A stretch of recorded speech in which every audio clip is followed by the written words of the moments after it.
Israel Hamas இடையிலான போர் நிறுத்தத்தை தொடர்ந்து 20 பணைய கைதிகளை ஹமாஸ் விடுவித்தது. 2 ஆண்டுகளாக இராணுவ நடவடிக்கையில் பணைய கைதிகளை மீட்க முடியாமல் இஸ்ரேல் திணறிய வேளையில் ட்ரம்ப் மிரட்டலை தொடர்ந்து ஹமாஸ் அவர்களை விடுவித்திருக்கிறது. இது குறித்த ஒரு தொகுப்பு உங்கள் பார்வைக்கு. காசா சிட்டி மக்கள் குவிந்திருக்க ஆயுதம் தாங்கிய ஹமாஸ் அமைப்பினர் 7 இஸ்ரேலிய பணைய கைதிகளை விடுவித்தனர்.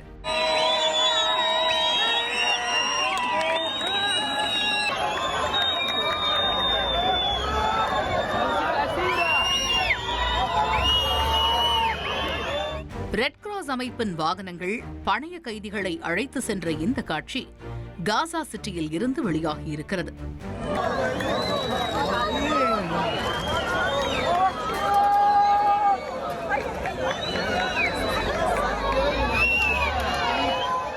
இஸ்ரேலின் 2 ஆண்டு போரில் சின்னாபின்னமாக கிடக்கிறது காசா சிட்டி. வானுயர்ந்த கட்டிடங்கள் எல்லாம் குப்பையாக காட்சியளிக்கிறது.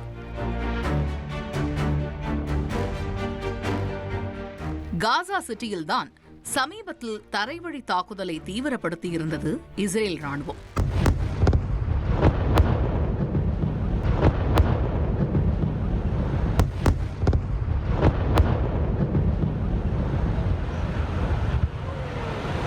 ஏவுகணைகளை வீசியிருந்த கட்டிடங்களையெல்லாம் தகர்த்தது.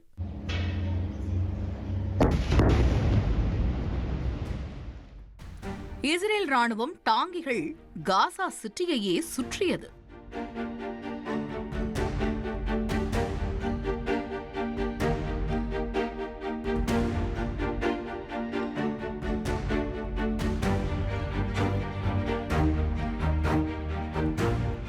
போர் நிறுத்தம் இறுதி செய்யப்பட்ட பிறகு வெள்ளிக்கிழமை காசா சிட்டியில் இருந்து இஸ்ரேல் ராணுவம் வெளியேற தொடங்கியது.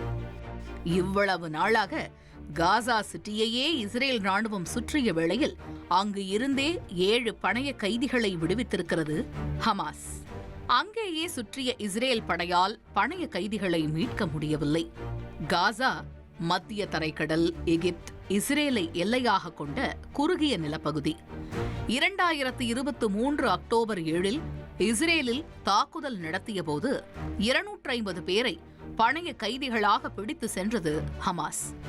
2 ஆண்டுகள் போர் தொடுத்தும் இஸ்ரேலால் ராணுவ நடவடிக்கையால் ஹமாஸிடம் இருந்து பணைய கைதிகளை மீட்க முடியவில்லை. பணைய கைதிகளை ஹமாஸ் விடுவித்தால் மட்டுமே உயிரோடு திரும்பும் நிலை இருந்தது. பெரும்பாலும் காசாவில் இஸ்ரேல் படை பணைய கைதிகளை நெருங்கிய இடங்களில் அவர்களது சடலங்களே கிடைத்தன. ஒரு சில பணைய கைதிகளை மட்டுமே இஸ்ரேல் படையால் மீட்க முடிந்தது. போரில் ஹமாஸை முழுவதுமாக அழிக்க முடியவில்லை. இதற்கு காசாவில் ஹமாஸ் அமைத்திருந்த சுரங்கம் இஸ்ரேலுக்கு சவாலாக பார்க்கப்பட்டது.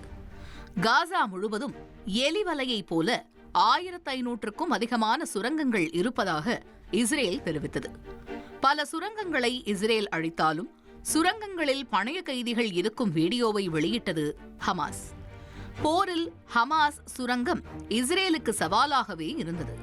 இந்த சூழலில் போர் நிறுத்தம் எட்டப்பட்டாலும் காசாவில் ஹமாஸ் சுரங்கத்தை மட்டும் விடமாட்டோம் என சொல்கிறது இஸ்ரேல். காசாவில் ஹமாஸ் சுரங்கங்களை கட்டாயம் அழிப்போம் என சொல்லியிருக்கிறார் இஸ்ரேல் பாதுகாப்புத்துறை அமைச்சர் இஸ்ரேல் காட்ஸ். மறுபுறம் பிணை கைதிகள் வருகையை எதிர்பார்த்து நீண்டகாலமாக போராடிய இஸ்ரேலியர்கள் கொண்டாடினர்.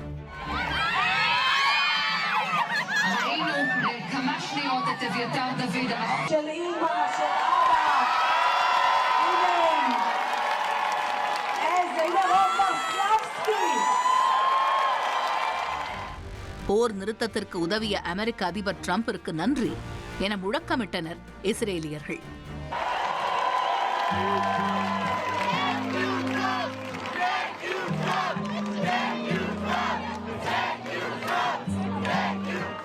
ஹமாஸ் அமைப்பினர் விடுவித்த 7 பணைய கைதிகள் இஸ்ரேல் படையிடம் ஒப்படைக்கப்பட்டனர். தொடர்ந்து உயிரோடு இருந்த 13 பணைய கைதிகளை விடுவித்தது ஹமாஸ். இதற்கிடையே எகிப்தில் நடக்கும் காசா உச்சி மாநாட்டுக்கு புறப்பட்ட ட்ரம்ப் காசாவில் போர் முடிந்துவிட்டது என்றார். போர் நிறுத்தம் தொடரும், காசாவில் அமைதி வாரியம் நிறுவப்படும் எனவும் தெரிவித்தார் ட்ரம்ப். இஸ்ரேல் வந்திறங்கிய ட்ரம்புக்கு உற்சாக வரவேற்பு அளிக்கப்பட்டது. இஸ்ரேல் நாடாளுமன்றத்தில் உரையாற்றிய ட்ரம்ப் போர் அதிகாரப்பூர்வமாக நின்றுவிட்டதாகவும் தெரிவித்தார். 2 ஆண்டுகளாக காண முடியாது, உயிரோடு இருக்கிறார்களா இறந்து விட்டார்களா என்பதும் தெரியாது பரிதவித்த பணைய கைதிகளின் குடும்பங்கள் அவர்கள் திரும்பியதும் ஆற தழுவி ஆனந்த கண்ணீரில் மகிழ்ச்சியை வெளிப்படுத்தினர். ברוך אתה אדוני אלוהינו מלך העולם שהחיינו וקיימנו והגיענו לזמן הזה. ஒரு கோடியே 23 லட்சம் மனங்களை வென்ற தந்தி டிவி யூடியூப் சேனல். தவிர்க்க முடியாத தம்ப்நெயில்ஸ், கலக்கலான கான்டென்ட்ஸ். நீங்களும் இந்த குடும்பத்தில் இணைய இப்பவே சப்ஸ்கிரைப் பண்ணுங்க. அசுரபலம் கொண்ட எங்கள் டிஜிட்டல் கரங்களில் உங்கள் விளம்பரங்களை சேர்க்க வாட்ஸ்அப் பண்ணுங்க. 8939888838. Email advttv@dttv.in.